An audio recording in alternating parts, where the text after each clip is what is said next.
Thank you for joining me for another episode on the Owner's Manual podcast. I am your host, LaDonna PM, aka Miss Purpose Pusher, and the OWN podcast is the #1 destination for us busybodies who want positive perspectives and inspiration to create moments of purposeful pause in our lives.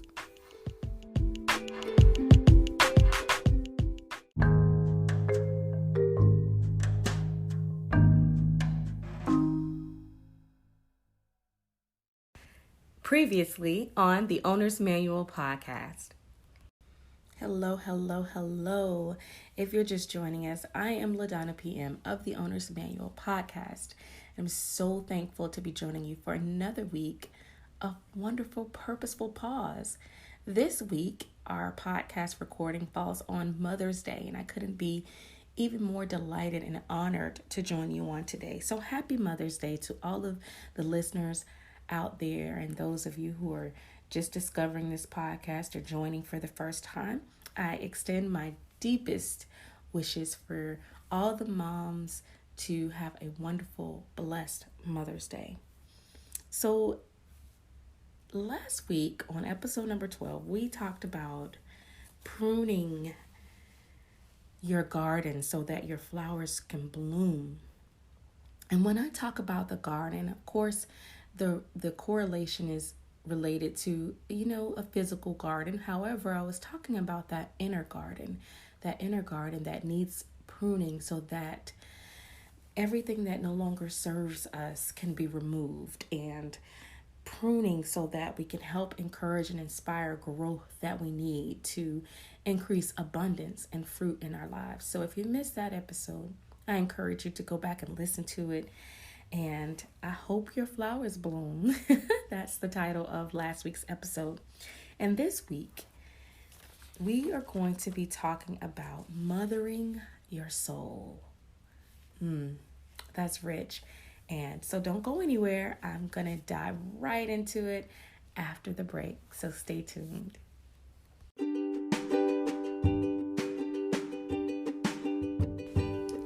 Hey friends, if you've been enjoying the Owner's Manual podcast, let's stay connected. You can find me on Facebook at LaDonna PM, on Instagram at LaDonna.PM, or on our YouTube channel, LaDonna PM.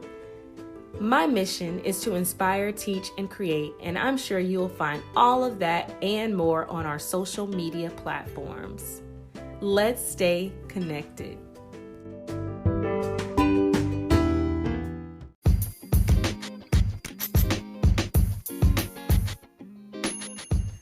So here we are in one of my favorite segments of the Owner's Manual podcast, and that is the soul coaching card of the day.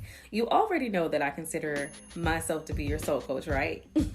So it should come as no surprise, as I love to share messages of hope, inspiration, and encouragement. And that's what this time together during our weekly podcast moments are for. This card of the day is brought to you by the Soul Coaching Oracle Guidebook. The author is Denise Linn, and this card will share a message of encouragement that will help you powerfully and immediately discern the truth of what your soul wants you to know. Soul Coaching card of the day is gratitude, and it's such a beautiful depiction on the card of a woman standing in the middle of a meadow with her arms raised up to the heavens. Wind is blowing her hair, and she's just in a sense and a state of gratitude. And this card just simply means that the universe is grateful for you. Appreciation for everything flows through you in great bounty. Cherish the preciousness of life and everyone and everything around you. Your soul wants you to know. Gratitude is a secret to a joy-filled life. True thankfulness can work like modern-day alchemy, yielding happiness and peace beyond imagination. And it's so simple. Find what's good and wonderful in every moment. No matter what's happening around you, there's always something to be grateful for. Whatever you appreciate in life will grow, so discover what you're thankful for even the people and situations you found challenging, and watch miracles unfold. Today's affirmation is, "This is a glorious time to be alive, and I am so grateful."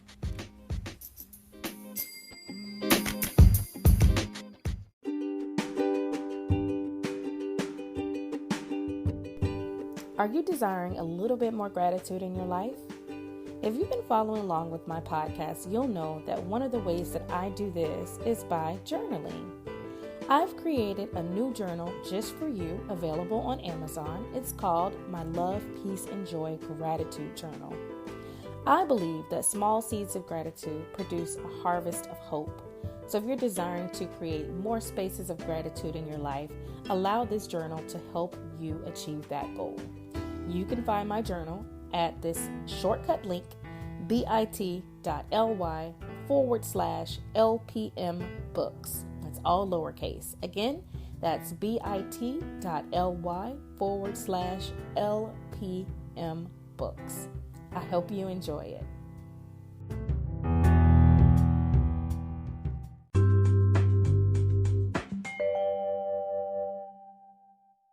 I just want to say thank you for being here. Thank you for joining me. Today, I want to talk about mothering your soul.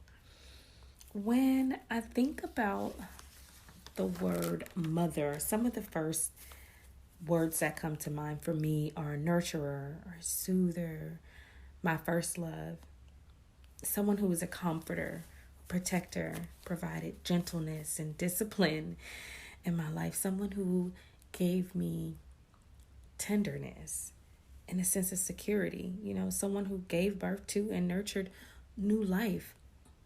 And all of these words I think about when I think about the general term of mother, but when I think about my own mother, I think about how she just encouraged us to be adventurous. She encouraged us to explore new things in life, even at a young age. Now, my mother and father divorced, I believe, when I was in the second grade, and we were sent to live with various family members, so we were all scattered about. And I remember that my mother and father were sent to rehab because they had a really bad drug problem. And while we were all scattered around different family members, it was so hard and so lonely because I had only known my nuclear family unit. And at some point, I believe my grandmother got us all back together under one roof, and she raised us.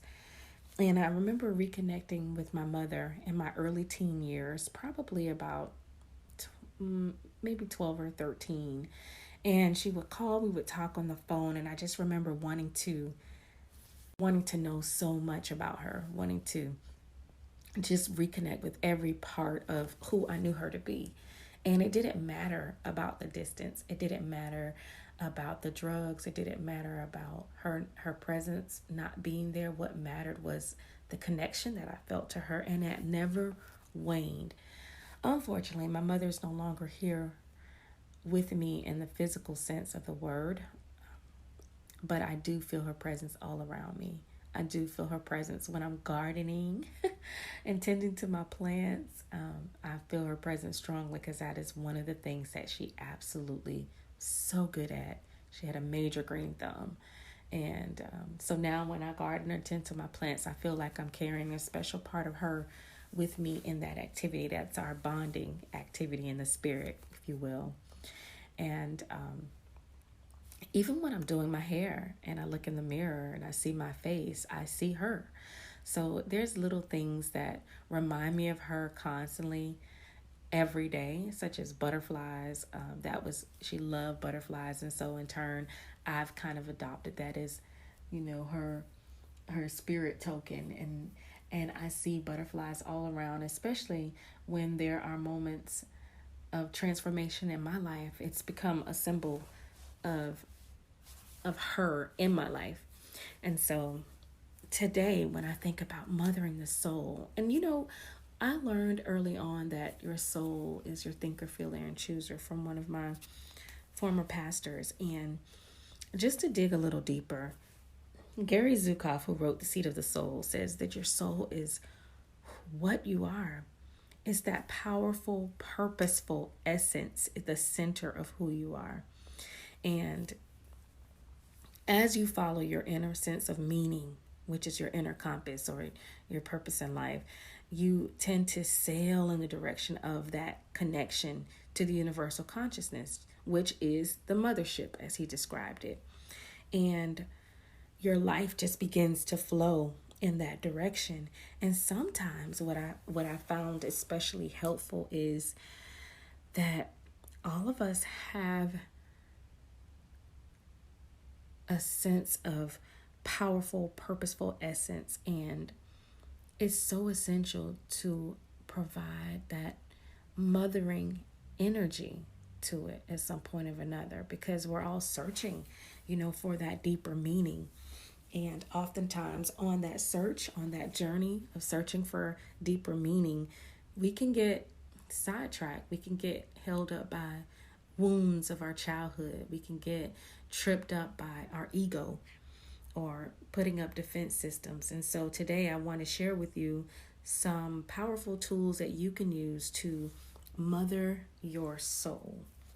Now, one of the things that came to mind as I was preparing for this podcast message, I was thinking about, what does a mother do when they know that they're about to give birth or nurture new life into the world? Well, one of the things that I did when I found out that I was going to give birth to, a little boy, I basically went into the task of preparing. I started preparing my body, eating different foods, taking different supplements and vitamins. I started putting little headphones around my womb space so that my little one could hear classical music and just imparting into him. So in essence, I was really preparing for his arrival. I was getting adequate rest. I was watching, the foods that I ate. I was making sure that I not only tended to my physical body, but emotionally and internally, I was preparing for the arrival of new life, which I think is so symbolic for the journey that we're on oftentimes in our life. There are ebbs and flows, and to prepare us for that, I feel like there are certain things that we need to be mindful of to nurture, ourselves into preparation for giving birth to new life, whatever that may be for us in our lives. How are you preparing for the arrival of newness in your life? And so I want you to think about that as you listen to this podcast. Maybe grab your journal and jot down some of the things that you can do to nurture and prepare for the newness that life brings to you. Some of the characteristics, as I mentioned earlier, for mother would be like a soother or a person who, builds you up and helps you develop a sense of character. And so how are you building yourself up? The other day, as I was in my new business space, it just felt so overwhelming. And I just remember looking around, and I actually said out loud, "Mom, I wish you were here to help me. I wish you were here." And I just started talking to myself. And interestingly enough, I started giving myself an encouraging pep talk. I started saying, "You know what, LaDonna, you got this. You can do this.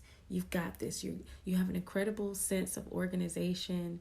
You have a great way of putting things together so that you feel or inspire zen around you or a sense of comfort. You do that naturally, so you got this. You can put this together. Just take your time and do what you need to do to get things done, but you got this. Don't falter, don't worry. Everything will come together as it needs to." And I just remember feeling encouraged by my own words, building myself up, giving yourself self-talk sometimes, reciting affirmations, reminding yourself of who you are. All of that helps to build you up. And that is a form of mothering that I think is so important that we hold on to sometimes. that we make sure that we incorporate into our daily lives. Like mothering our soul requires us to lift ourselves up in moments where we may feel like we don't have it all together. But we just have to remember to bring more of that divine mother energy into our lives, to know that we lack nothing, that we have everything that we need on the inside of us to thrive and to grow. And nurturing your inner self, I want to speak on that for just a second. Sometimes you may have to pause and ask yourself, how do you want to connect with your highest self? Listen to intuitively what comes through. Sometimes when I'm not feeling, my optimal self, or maybe it's just that I'm feeling a need to connect with my higher self, I'll go into my little Zen space room and I sit quietly in silence, take a couple deep breaths, and I ask myself, what is it that you need? So I'm tuning into that great cosmic energy that aligns us all, that connects us all, that vast universe consciousness.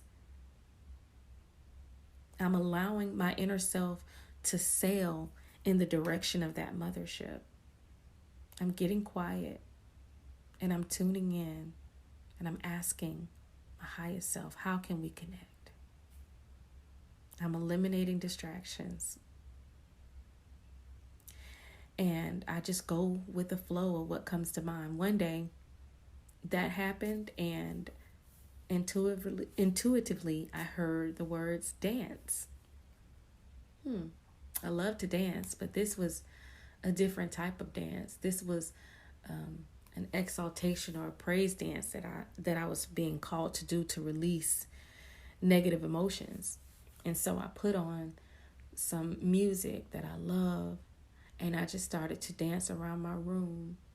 And I gathered a feather wand that I had collected from a store when I was in Sedona, Arizona for my birthday. And it has crystals embedded in the wand of it. And it's about 4 or 5 feathers on the end of it. And I just started fanning the air.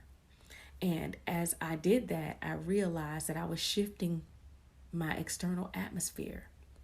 And when I was shifting my external atmosphere, I realized that it mirrored the internal shifts that was happening. I was releasing the negative emotions that I had and releasing that pent up, feelings of, not sure what to do, confusion, or, just that inner angst that I was feeling. And I felt all of that being released. So I started the inner work, and I noticed that my outside surroundings started to mirror that as well. I was able to shift what was happening, not only on the inside, but on the outside as well. And so sometimes nurturing yourself or mothering your soul requires you to check in with yourself to see what it is that you most need. It could be that you need to sit down and grab a coloring book and just start to doodle or draw, or just allow your creativity to come forth on paper. Sometimes I take my journal and I'll just start doodling, just different images and shapes that come to mind. I just let it flow. It's almost like I'm intuitively allowing my higher self to speak to me with those doodles. And sometimes I'll go back and look at what I've doodled, and it's just so astonishing. True story. One day I was doodling a lot of spirals, and I just happened to be searching a particular topic one day about ascension and transcendence, and I looked at one of the drawings for Reiki, and it was the exact same spiral that I had drawn in my journal. And it was a symbol of transformation happening in your life, almost a symbol of preparing you to go through an extreme period of ascendance and transformation, which was exactly what was happening in my life. And I just remember feeling so grateful to have allowed myself to tap into, my soul's calling to just connect with spirit. And often that's what you need to do in order to feel invigorated, to feel emboldened and impassioned that you're on this purposeful journey for a reason. And the last thing I wanted to share with you about mothering your soul is connecting with the vast, infinite source of love, surrendering to its power. Sometimes when I go for morning walks, I am just astounded by the beauty of nature. I look at the big old, huge, majestic oak trees, their roots just traveling far and wide across the fields, and I am just in awe of the strength and the beauty and the gentleness and the softness and the flow and the energy of the earth. And I will, after I do a run or a walk, I'll take off my socks and shoes and I'll just plant my feet right there in the earth, right there in the grass, and I allow myself to connect. And we call it grounding, where we connect to the energy of the earth, or as we like to call Mother Earth, that mothering energy that connects us all and reminds us that we're all made up of the same substance on the inside. We're all connected by this vast love, the abundance of this love in the universe, the abundance of this love of how God created us. And that is one of the ways that I connect with my soul and nurture my soul and provide the soothing that I need, that tender security that I need, that strength that I need to feel. I don't know, it just lifts my entire vibration. So I encourage you to try that. And be thinking this week about some ways that you can mother your soul.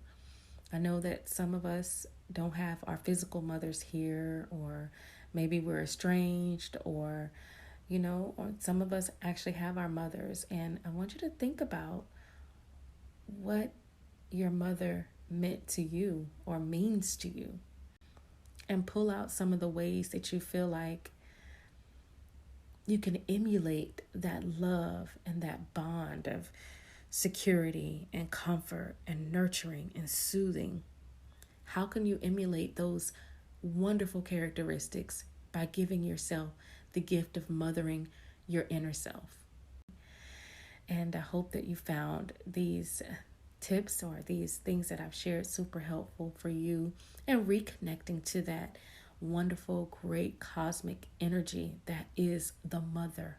And use that energy to nurture the parts of yourself where you need it the most. Prepare for your arrival of your new life, your new and purposeful life that you create each moment of the day. You're creating space for new emanations of who you are on the inside to flourish on the outside. Purposeful pause. Don't forget, your soul is what you are. It is that powerful, purposeful essence, the center of who you are. And don't forget to mother that, nurture that, pay attention to it, pour life into it as you go about your daily journey of purposeful living. Until next time, peace and love. See you next week.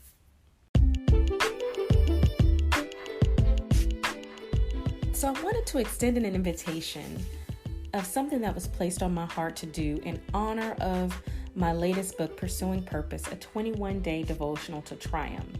Now, in this book, as I mentioned earlier, I'll walk you through how to pursue your purpose, what it means to walk boldly in your purpose, and how to triumph in your purpose. And I would be honored if you would join me for a 21-day deeper dive where you get me personally as we walk through the days with introspective activities and some intuitive assignments that will help us hone in on exactly how that purpose is to be fulfilled in our lives. So all you would need to do to join me on this exclusive invitation is go to bit.ly/triumph tribe. And it's spelled TRIUMPHTRIBE. So that's bit.ly/triumph tribe, all lowercase. and to submit a quick application to join me in my private group where I personally walk you through all 21 days of this beautiful devotional journey. I'd love to have you there. And also, while you're at it, why don't you send that link to a couple of your friends who you know may want to walk this journey with us?